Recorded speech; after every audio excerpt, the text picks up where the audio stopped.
Hi, everyone. Welcome back to the Scouting for Growth podcast, where we delve into the strategies, innovation, and stories behind some of today's most forward-thinking entrepreneurs and innovators. Today, we have an amazing guest joining us. His name is Danny Nathan, the founder of Apollo 21, an innovation and product design studio based in New York City. Danny's career journey is nothing short of a roller coaster, I would say, spanning acting, advertising, consulting, technology, and entrepreneurship. With this diverse background, he has become adept at helping companies create new products and services and launching new ventures. Yes, all combined. Known by many titles: product person, UX expert, designer, strategist, marketeer, and creative, Danny brings a unique blend of experience and insight to the table. At Apollo 21, he and his team sit at the intersection of business consultancy, product design, and venture development. And you will hear a little bit more about those during our conversation. They assist companies in fostering innovation, leveraging venture-driven growth, and overcoming barriers to scale by building technology solutions that address complex business and operational challenges, as you would expect. Under Danny's leadership, Apollo 21 has worked across a multitude of industries, including remote gardening, security, restaurant, fitness, healthcare, finance, and sports. Their mission is to apply technology in innovative ways to help businesses solve problems and drive growth. So learn about the transformative role of emerging technologies like AI, quantum computing, and cloud servicing, for example, during our conversation, and how it's shaping traditional business models. This is one of the topics Danny will address here. He also discussed how Alpano 21 integrates this frontier technology to solve complex business and operational problems, helping clients across various sectors. Think about healthcare, fitness, finance, as I said earlier, address many more challenges with technology to actually fulfill clients' needs. Whether you're an entrepreneur, startup founder, or corporate innovator, this episode is packed with valuable insights for you on how to leverage technology for growth, how to identify industry shifts, and how to build successful ventures in today's rapidly evolving market. We'll explore Danny's entrepreneurial journey for sure, as I said, and delve into the importance of innovation strategy. So please join me in welcoming Danny Nathan to the Scouting for Growth podcast.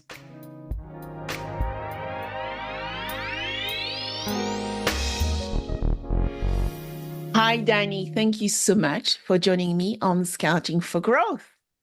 Thanks for having me. I'm excited for our chat today. Yes, very much so as well. And so let's just get started with understanding who Danny is. You have a career spanning acting, advertising, consulting, technology, and now you're in entrepreneurship, Danny. So how have all these little bits, right, breadcrumbs, shape your experience and who you are today? I think all of the different pieces kind of come together to give me the perspective that I have today. And I was an actor through undergraduate school and college, decided that I needed to find something that would, quote, pay the bills. And for whatever reason, I decided advertising might do that and found myself to be completely wrong. It was every bit as competitive as acting ever would be. And frankly, I didn't enjoy it. So I spent a couple of years in the advertising world before sort of taking it upon myself to find another way out and another path forward, and ended up at an innovation consultancy here in New York, where I spent about 5 years really sort of cutting my teeth and learning how to rethink everything that I had been taught in undergrad and graduate school through the lens of, this is how it actually works in the real world. And that also served as my introduction into entrepreneurship and all things technology, and really just kind of ignited my interest and my passion there. And so I've spent the 12 to 15 years or so since then really focused on layering the ideals of innovation and entrepreneurship and technology together with a focus on helping companies understand sort of what it means to build a culture of innovation, what that looks like from an operational standpoint, and how that kind of perspective impacts how companies are structured and how they approach their work, and then leveraging those thoughts to help companies create interesting new products that either they sell to their customers or that they use internally to help manage their workflows and their data and their marketing and all sorts of fun things. So I love the word you use, right? You started talking about culture, aligning with operation, and then bring that together to actually start building the business models and actually the entrepreneurial mindset companies need today to shape the business that customer wants to see tomorrow. So Right. let's go into really understanding who Apollo 21 is. And I'm really curious about how that came together. So what motivated you to found your company? And how do you and your team embody that vision, right, of fostering innovation? And I know I am a finance insurance gal, but you do not have constraints around industries. So tell us a little bit more about that. Sure. So the opportunity to start Apollo 21 really came about sort of unexpectedly. I was serving as head of product for a video technology startup based in LA. And after about 2 years in, we took on funding from a family office. And one of the stipulations of our funding round was that we would help some of the other companies in their portfolio with their technology needs.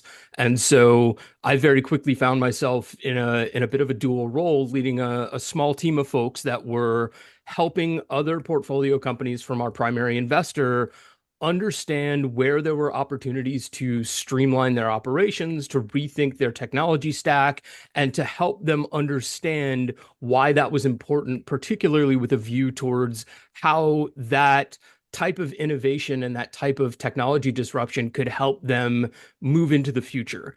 And after doing about a year of that work as part of my previous company, both my founders and a couple of the folks from the investment company sort of tapped me on the shoulder one day and said, "Hey, you seem to really enjoy this kind of consultative plus executional working style. Would you be interested in going and pursuing it?" And ultimately, that led to the creation of Apollo 21 and me sort of stepping out on my own to really spend the time to figure out what it means to have a company that is focused on the intersection of innovation and digital product design.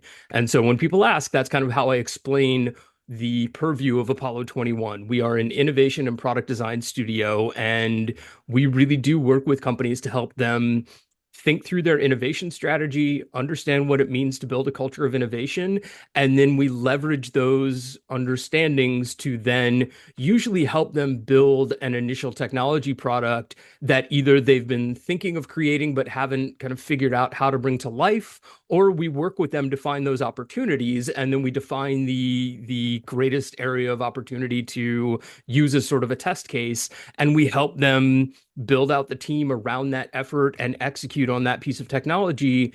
And then we can either continue to do that work alongside them, or we can set them up for success and sort of gently push them out of the nest, if you will, and, let them fly on their own.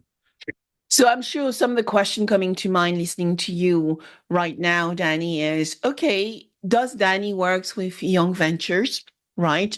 Do you actually work with early stage or do you work with scale-ups trying to think about Stripe, right? I'm sure Stripe always have new things coming to market. So would Stripe come to you and say, okay, we need to launch this new product, there's all this new technology coming about? Or do you work with big companies, finance, insurance, manufacturing, the legacy incumbent players? First question that come to me whilst listening to you. And then the method. So how do we align innovation with building within a venture studio? Of course. So to answer your first question, we work with companies across the breadth of sort of size and scale. So some of our clients have been what I call napkin stage founders. So folks who have an idea but haven't figured out how to bring that idea to life and haven't even gotten so far as to define what an MVP product might look like that will serve their customer needs. And then, of course, we've worked with extremely large companies like Bank of America. And what's interesting about that kind of breadth of approach is that ultimately the problems that they are trying to solve are not entirely dissimilar when they engage our help. It's just a question of what the scale is and what the customer expectations are that exist today versus where that company or that founder wants to get to tomorrow. Um, all of that being said, our business is focused a little bit at the larger end of the spectrum. To be quite frank, because it's where we find companies that sort of support our business, but we are at heart entrepreneurs ourselves. And so we often just kind of can't help but trying to help the other founders around us and, support the entrepreneurial community as well. And so that's where we end up in that kind of balancing point. And to answer your second question around sort of Yeah. process and how we do all of that, there's a number of sort of ways that we go about it. So most of our engagements start with some sort of discovery period, and that usually looks like an opportunity for us to really dig in deeply with our customers to understand who their customers are, what the core problems are that they're trying to accomplish, and then what their innovation strategy looks like today versus what they want it to look like tomorrow. And some of those clients literally don't have an innovation strategy in place, and they come to us to help think through what that sort of mindset shift will look like for them. And others come to us because they've hit a point of frustration in their innovation work where to be frank, it's not unusual for us to hear from somebody at a larger organization who has the word innovation in their title, but talks with some measure of frustration around what it takes to foster that kind of work within the confines of a large company. And what we find is that large companies inherently are not set up well to support the ideals of innovation. And largely that's because as companies grow, they optimize for efficiency and look for ways to sort of wring every dollar out of every penny that goes in. And innovation, like it or not, is inherently an inefficient process that requires some expenditure on experimentation and trial and error and sort of learning as you go. And that's a really difficult thing to align to the way that large companies today operate in terms of how do you budget a year in advance for something that you don't know whether or not it's going to prove successful or be something that you want to pursue in the long term? And how do you align the ideals of weird experiments and giving people the permission to try unique things while maintaining the oversight that traditionally large companies tend to have over their employees? And so we work with our clients to understand what all of that looks like today and to help them understand why loosening the reins a little bit can really help change the outlook of their employees and the way that their employees feel empowered to try new weird things that can lead to disruptive and innovative ideas and findings that can then change the trajectory of a business. So, Danny, I need to ask you this question right now, right? Please. You look at ideation and innovation right now. How does generative AI impacting this process right now? Because, we think about corporations and corporations need to move a little bit faster. I think the AI Yes. revolution, they actually realize, damn, my process, which are not working behind the scene, actually going to be exposed with the generative AI revolution affecting us. So we don't have any time right now. But I think second, it's about what you just said about the employee and employee's ability to try new things and Yes. really understand how that plays in their world. What generative AI means for you, how have you seen it impact your work and the people you're working with? So Gen AI is kind of the elephant in the room today because you can't help but be aware of it and to hear people talk about it. And it's just sort of hitting all of us in the face right now because of the pace at which it is coming to fruition. And so, what we see is a lot of companies looking around feeling like they're being left in the dust, when in reality, a lot of companies aren't even ready to deeply integrate generative AI into their workflows. And I want to be careful here because there's a few different ways to look at it. Where we are with Gen AI today, it is ripe for doing all of the things that we're kind of throwing money and development work at in terms of, can it help us accomplish content generation faster? Can it provide thought partnership for somebody who is trying to solve a problem? Can it help become a research partner, for example? And all of those are great use cases for individual employees to help accomplish their work and help them move through it faster. However, the idea that large companies today, and that's setting aside smaller companies, are positioned to leverage generative AI in a way that is highly bespoke to their particular needs and to the problems that their organization is looking to tackle, um, is kind of a misnomer at this point because most companies do not have enough data that is structured in a manner, for example, to allow them to build bespoke AI models that will truly impact or change the way that they do business. And most of them don't have the know-how, even if they did have that data. And so what we're seeing today is sort of an odd balancing point of companies being hungry for AI, but being concerned about what it means to input their data into third-party AI platforms and what the security implications of that are, but then also being aware that the use cases that they can kind of pull off the shelf are barely scratching the surface of what the future might become.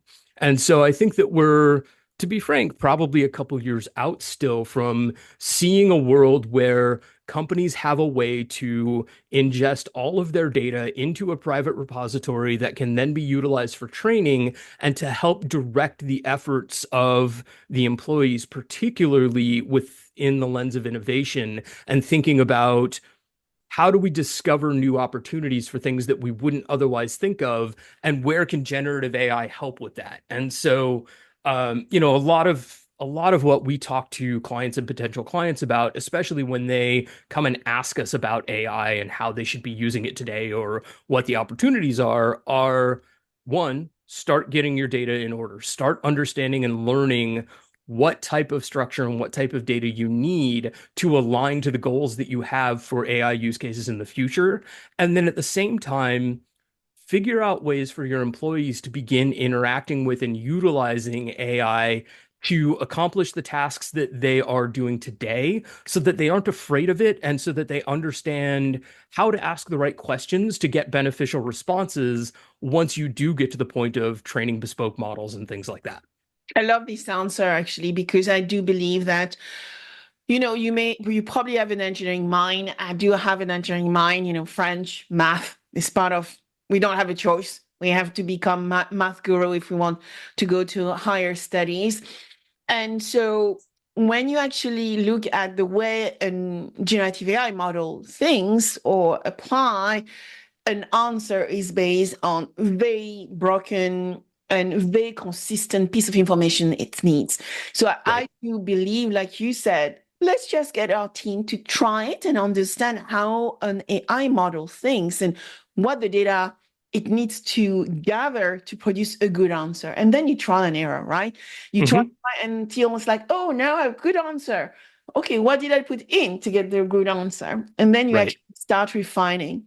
So I think that is a very critical point you actually made. Let's help our employees learn from it. But the fact that the data is not there, you're so critical. I mean, you're so right. It's so critical to have the right data to get the right outcomes from it. Right. And we are far from having that right now. Well, and part of what's so interesting there is, we've just sort of worked our way through the age of big data. And so companies are all looking around going, but wait, I've spent 10 years gathering data. Surely I have all of the data that I need. And the answer is yes, you might have it, but it's not structured in a way that it's useful yet. And you really don't know what you have because you've just sort of been dumping it wholesale into a big storage container somewhere. And so there is still work to be done to get to the point where everybody is going to be taking advantage to the extent that I think they envision of generative AI.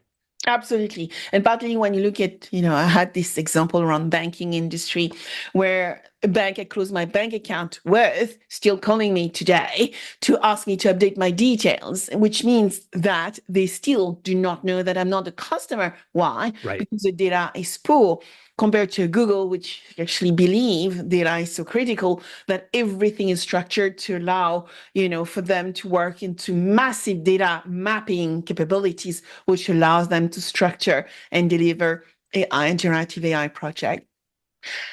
I want to ask you about the role and impact of Apollo 21 in the world, in New York, in the organization you're working with, right?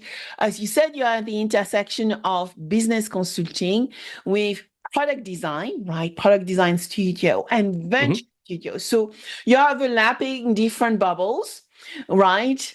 To define a very unique sweet spot. So how does this unique positioning allows you to drive benefit for the organizations you are working with? So, unlike a lot of other technology companies out there and a lot of sort of software dev shops, and not to be pejorative in any way against them, but they look for a laundry list of tasks that need to be done. They go and execute on those and they hand it back to you. And if it doesn't work, or if you don't like the way that the experience flows or something of that sort, often they will wash their hands of it and go, well, we did what you asked us to do.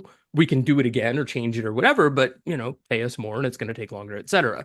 And our approach differs highly from the hand us a laundry list and we will execute. We have full executional capabilities, and if you were to do so, we could go down the list and make the thing that you want, but it's not how we like to work, because often what we will find is that our clients don't necessarily know exactly what they want. They may not know exactly where the greatest opportunity area or benefit for their business or their customer might be. And so we take it upon ourselves to really spend the time collaborating with our clients to understand those things, often to an extent where they haven't even kind of dug as deeply as we encourage them to do so. And we begin mapping where those pain points are for their customers, where the business pain points are, and thinking very critically about the holistic system that can be put in place to help solve those problems and deliver value to both the business and the customer. And so there's a highly strategic aspect to the work that we do with our clients, usually before we ever get to the point of actually building a piece of technology. And that's where that sort of business consulting or innovation consulting angle comes into play for Apollo 21. We always start with the core business need and the core customer need so that we can build that understanding before we go and put our product design studio hats on and start going, okay, we've heard this, we've learned this, we understand these goals. Now we think we can structure an experience that will solve a business goal while providing customer value, and do so in a manner that is as streamlined as possible. So one of our core operating principles, for example, is crawl, walk, run. And coming from, an entrepreneurial background and, having worked in and founded startups ourselves, which I'll get to in a moment, but sort of then becomes the venture studio angle, we're highly aware of the benefit of starting small, understanding what you're building, determining where that value is being delivered or not, and then iterating on that over time so that we can truly build something that accomplishes a need and gives us an opportunity to figure out where we've misstepped along the way. And look, it's a guarantee. Everybody will misstep. It's the reason that so many startups fail and that so many products have 12 features when two would do, et cetera.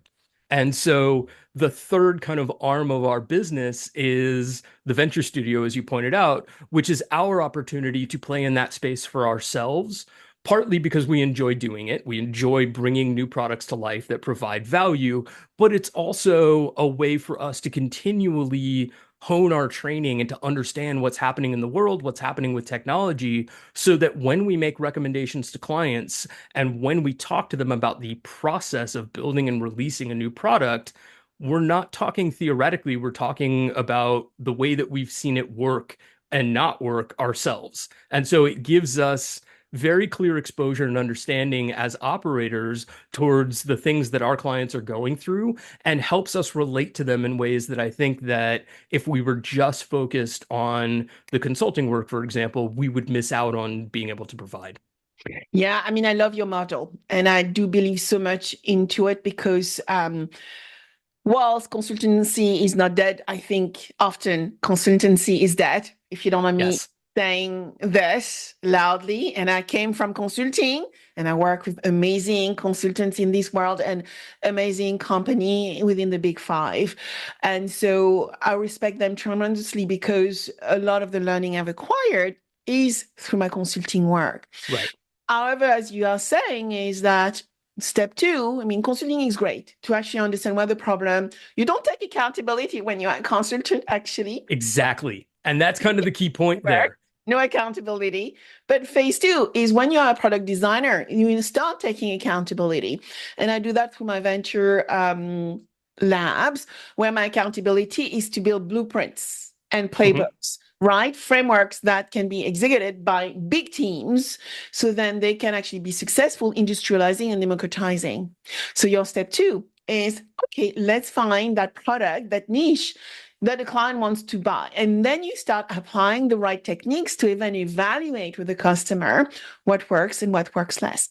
And then the venturing part is we are going to test stuff to see what is going to work and probably put our own equity money against the thing and maybe sell it to, get VC funding, VC backed investment to actually pull that initiative forward and then bring the founders. So you are building what is the best of innovation together. Yes. Give us some examples though, Danny. Give us some example. Oh man. Industries, yeah, give us Sure. an example as to how this works.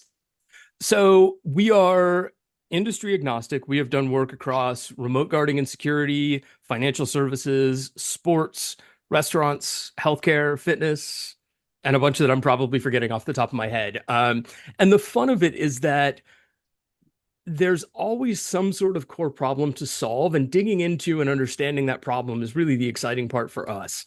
And what we find is that most of our clients come to us with a very straightforward problem. And then as we begin to work together and as we get through that consultatory phase of digging in and understanding the business and sort of unpacking the problem statement, we find often that there are greater opportunities, and that's how many of our clients become longer term engagements for us, and how we have the opportunity to work together. So to make it concrete and give you a couple of examples, we had a financial services client that came to us and basically said, we're drowning in email and we can't figure out why or how to solve it. And that was it. And so of course, drowning in email is very much a symptomatic problem of something deeper.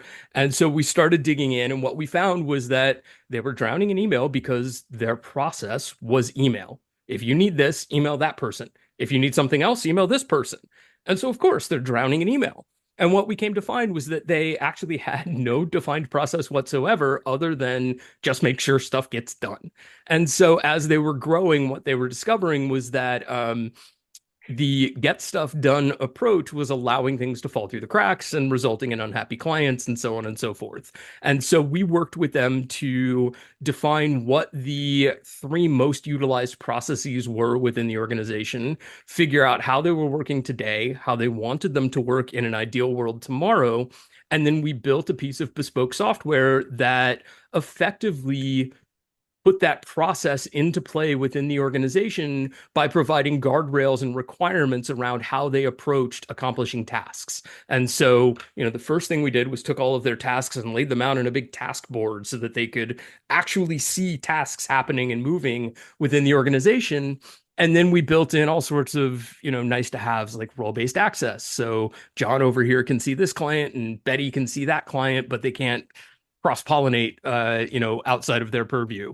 And we built in an understanding of, who could initiate something, who could approve something, who could actually go and transfer money. And all of the communication around each of those steps was built into the platform that we had created so that it traveled alongside all of the documentation and all of the kind of notes that went along with each of those requests so that they could see everything all at once in one place. It wasn't hitting their email inbox, and ultimately gave them, as you said, the accountability that they needed to operate more smoothly, and also sort of built in the security measures and the audit trails and things like that so that, God forbid, there was a mistake, they could very quickly track down, oh, somebody marked this as a blank and it should have been a whatever.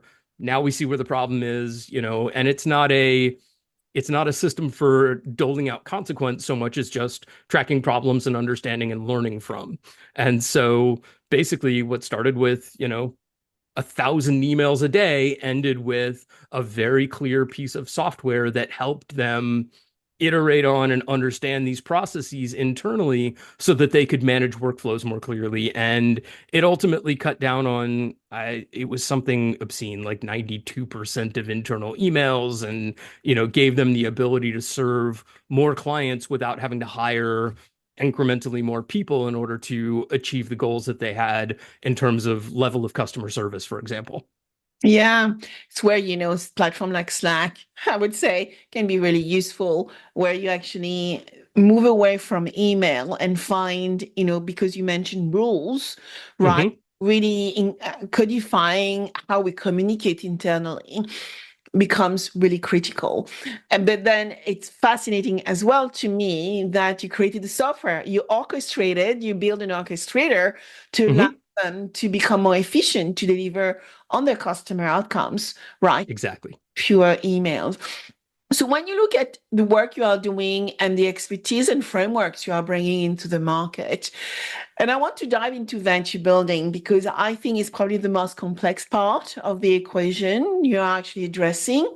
So in your experience, actually, Danny, what is the crucial things startups, corporates, venture builders need to think about when they actually try to build those ventures or venturing ideas when you start leveraging expertise and structure innovation frameworks?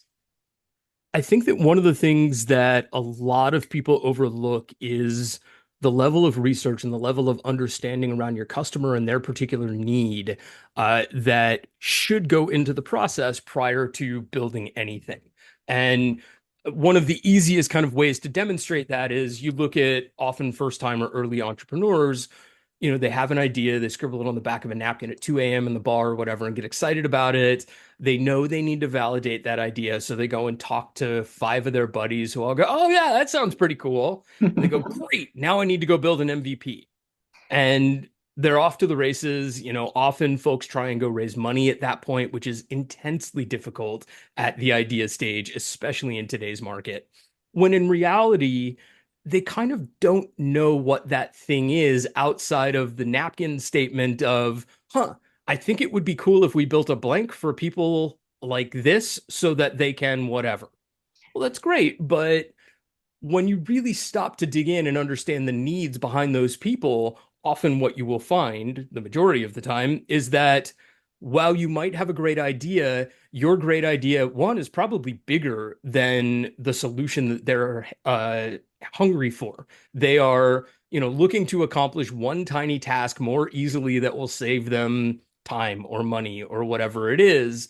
And you've built 12 ways for that to happen when in reality, as I said earlier, you might need 2. And so we're huge advocates for the lean customer development process and the idea that you should get out of the building, talk to your customers repeatedly, and really focus on understanding what the thing is that you're talking about creating and why, and whether people need it, and most importantly, whether they're willing to pay for it before you ever go and build that thing. And it's what I'm saying is not new. I mean, we've all heard 100 times over, sell it before you build it. And the hardest part is taming the excitement around a new idea long enough to validate that that's an idea and being open to the idea that you might be wrong or that something might need to change in order for it to become a viable business. And so, regardless of the stage that our clients are at, we encourage them heavily to lean into the customer development process, to understand those needs deeply, to talk about and share with their customers what they're thinking about building so that by the time they go and do so, they are de-risking the likelihood of getting it wrong. Yeah, I love the term de-risking. I use the same.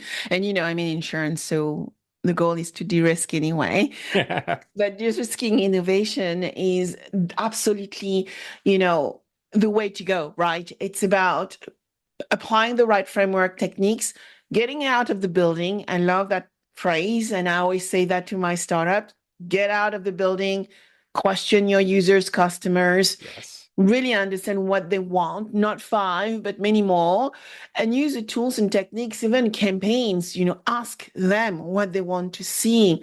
Because now we have the tools and capabilities Right. to do real-time testing. And so Right. we just need to be smarter at getting out of the room without having to get out of the house. Yes. So one thing that comes to mind, and we already talked about artificial intelligence through generative AI, is that our world is going to be impacted, affected by AI, as we know, but quantum computing, cloud services, and I think more things are going to come up. Web3, metaverse. We aren't Mhm. talking much about them right now, but they are here, and all this comes together as frontier technology. How do you see these technologies affecting our day work and how we build or evolve the traditional business models? I think that the interesting thing about frontier technologies is that they provide opportunity for new innovation to come about without having to be so heavily at the forefront of the technology creation process that you have to come up with them yourselves. And so, what we see is the sort of cycle of something new and unique at the frontier becomes a talking point, and certain things move faster. We've seen just how quickly AI, for example, has come to bear and how quickly it has been changing. But Web3, for example, has been around for about as long, and yet it seems like the impact of Web3 is perhaps not as strong as what we're seeing around AI yet. And so I think that a lot of it comes down to a company's ability to understand what that technology can do for them and for their customers that they can't currently do today, and then figuring out how to integrate those use cases into something that adds value. And so, one of the things that we think about a lot is kind of where the definition of innovation comes into play and how large companies are sitting at the forefront of that effort today as compared to where they were in the past, for example. And so, what we saw in the past was that large companies were responsible for a lot of that frontier technology. And we've seen a huge shift lately in terms of larger organizations not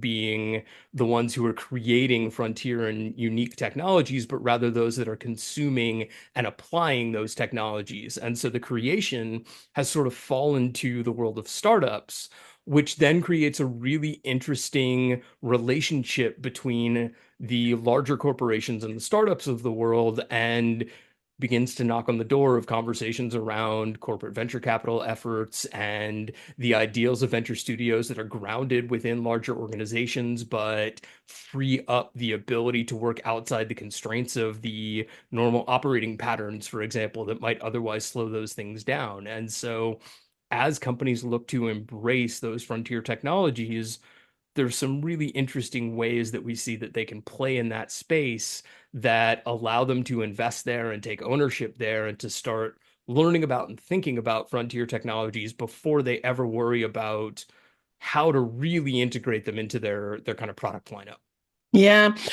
I think when I think about frontier and young ventures, you're absolutely right, in the sense that, coming from IBM, I remember one statement which was made to me probably 20 years ago, is for IBM to add 5% in the top line, they need to acquire a company. But the statement is not just for IBM, it's about every large enterprise, Fortune 500.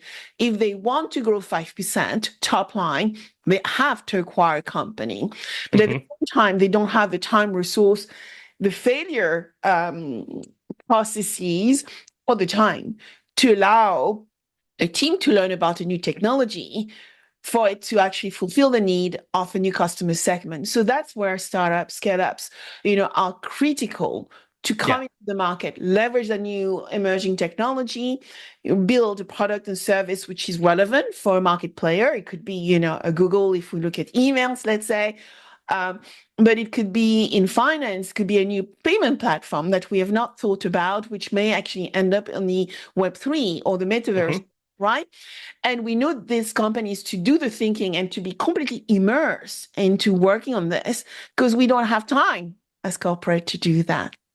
So I'm going to shift ourselves, both of us, into white space opportunity.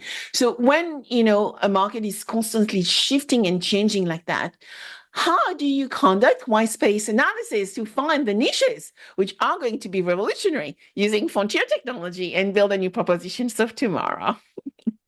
So I think that that question is one that everybody in their own way is kind of trying to answer. And if we look at the venture capital approach to it, it's how many shots in the dark can we take, and how many can we take in a manner that will allow the wins to offset all of the losses. And what's interesting about that model is that I think we're starting to see a time where corporations are shifting their mentality about potentially disruptive startups from the idea that they are something to be defended against and towards the idea that they are something to be invested in and nurtured, so that I view it almost like a corporation running a hedge fund. A corporation is inherently focused on efficiency usually, and thinking about how to maintain operations, which of course then ends up being the downfall when we think about potential disruption. And in the past, those companies have played defense against the disruptors that have come in, whereas today we're starting to see them invest in those disruptors. And the reason that I view it as sort of a hedge is, okay, if the incumbent is maintains success and the startup fails, then the incumbent has lost a little bit of an investment, but perhaps has gained exposure to a new technology, for example. Whereas if the disruptor is highly successful and really does begin to change the market that the incumbent has been playing in, then the incumbent has ownership in that disruption and has a path forward into the future around that sort of disruptive moment that they can then either put all of their firepower behind, figure out how to integrate into their current operations and offering, or leverage by potentially even just buying wholesale that disruptive startup and rethinking what their opportunities are in the future through the lens of that disruption, even if they didn't come up with it. And so there's this really interesting sort of balancing act of incumbent versus disruptor and disruption versus distribution that comes into play around uh, around that balance that I think companies are starting to become aware of and starting to think about in unique ways. Again, I agree so much with that statement, Danny. When you look at fintech, the past few years have not been that good for fintech startups. And I'm in insurance technology, so imagine even less. So when I look at the numbers, is think about the fact that this year is half from an investment viewpoint, half of last year, which is half Mm-hmm. from the previous year. So investment in fintech innovation has gone down. But at the same time, you need that innovation. And so therefore it's about focusing on what matters for the customer. But also I think corporates have become smarter in the sense that they actually start realizing what they need and what they need less. And actually fintech companies like banks do not need only fintech. They need tech to Right. actually address customer problem. So it could Right. be health, it could be AI, it could be cyber. And so it's about looking at the adjacency frontier immersive, but also adjacency technology, which are going to solve the problems of tomorrow. So Mhm. when you look at the companies you are working with, what are the common pitfalls that startups, maybe scale-ups, corporate innovators are doing all the time when they are trying to build new ventures in a market which is moving at such fast pace? That's a really good question. I think that one of the biggest pitfalls that we're seeing, particularly across large organizations, is a failure to understand how to integrate the ideals of experimentation and innovation into the everyday workflows that those companies are built around. And it comes back to, exactly what I was sort of relating earlier. I just had a conversation with somebody in an innovation role at a Fortune 500 company who basically said to me, um, the company is invested in and believes in innovation. This person, am in this company. I have an innovation role. We also have a venture exploration arm. And every time I walk around and talk to people about innovation and what could happen, everybody's on board and excited right up until the moment where something has to change about the way that we do things in order to enable those opportunities to come to fruition. And the moment that something has to change, everybody goes, whoa, wait a minute. That doesn't work for us. You can't change anything. And that's kind of that right there is the same thing that I've been hearing for 20 years of career in the innovation space is that everybody wants it, everybody loves talking about it, and the moment that anything has to happen in order to make it actionable and tangible within the halls, particularly of a larger organization, that's where everything breaks down and nobody's sure exactly how to kind of move it forward. And so that in and of itself is a huge part of why we can't help but focus on culture and operations almost before we get into anything technology related when we talk to our clients, because we have to help educate them on the moment of, well, look, you're saying the right things, you seem to believe in the right things. How do we take that and make it okay for change to happen within your walls without scaring the executives, the shareholders, et cetera, in a manner that enables innovation to happen? And so as we start to talk about those learning experiences and what those changes need to look like, that's where we get into the ideals of how corporations and startups can partner together, or how they can think differently about what innovation might mean within the walls of their organization that allows for it to be more actionable and less of a talking point. It's interesting that still today we talk about digital transformation and the word was, Yes. created in 2011. But to do digital transformation, we need to have people who are able to embrace change. You Yes. mentioned culture change, mindset change, but we are all traditionalists. We are scared of change, most of us. And you're probably younger than me, Danny, but there is a nice I don't quote know. saying, when we are below 5, we love everything which is digital, and we are so excited about those lights on the iPhone. When we actually goes into working for a corporation, think around 25, 35, we are king of transformation. We want to transform every business. The minute we Yes. 35 and above is like, my God, I'm not sure I'm going to handle that change. So imagine all the executives from big companies being overwhelmed by all the stuff coming at them, right? And so that takes me to my last question to you. How do we get them to embrace change? What are your top tips to get what we are doing loved and empowering, but also for organizations and people to realize this is the way to go? We don't have a choice. One of my favorite questions to ask folks when they express something akin to "we're afraid of change" is, then why are you excited about innovation? If you're talking about innovation, if you are committing to making innovation a part of what you do, and if you believe in the reality that innovation will fuel the growth of your business and create longevity for your company, you inherently cannot be afraid of change.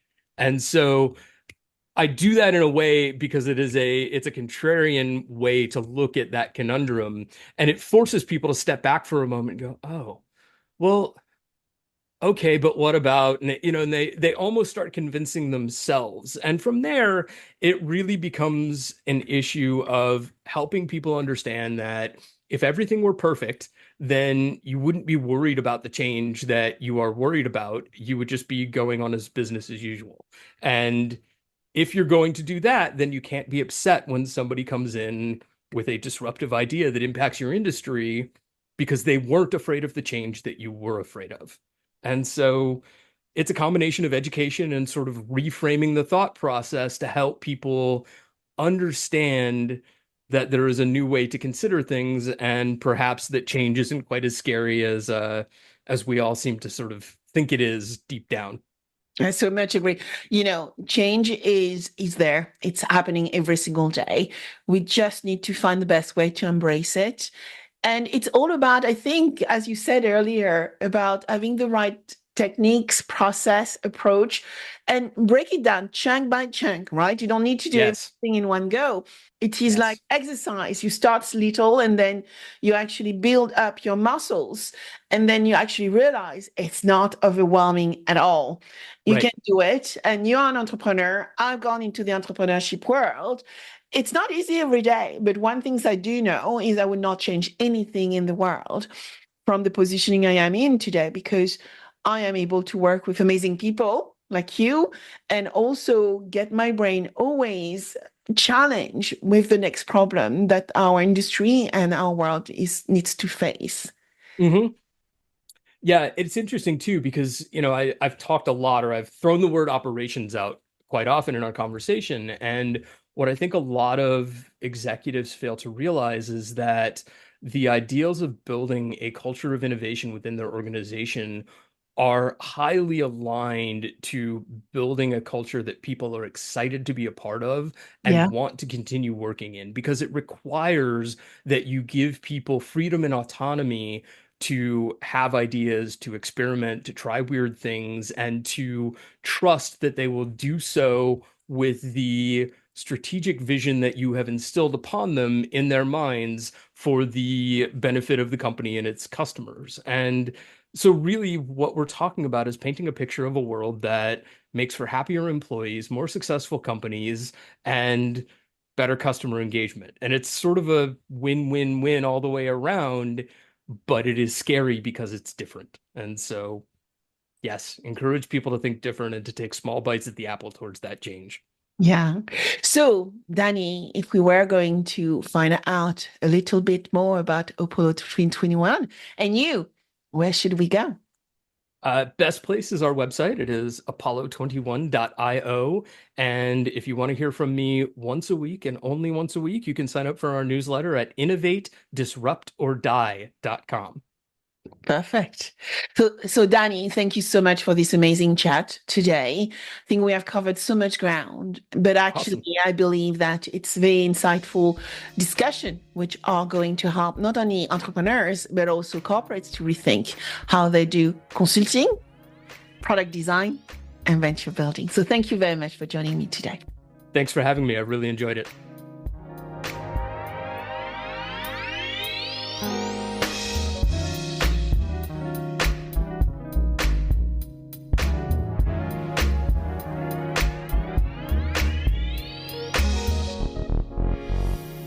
I hope you enjoyed this episode of Scouting for Growth. Please subscribe, share with friends, and leave a 5-star rating. Your rating is so valuable. I review all of them, and my team help me adapt content to meet your needs. Also, connect with me on my preferred channels. I am a B2B growth expert, so you will find me on LinkedIn, Instagram, and Threads, and X as well as Blue Sky. All information available below. Until next, keep scouting for growth.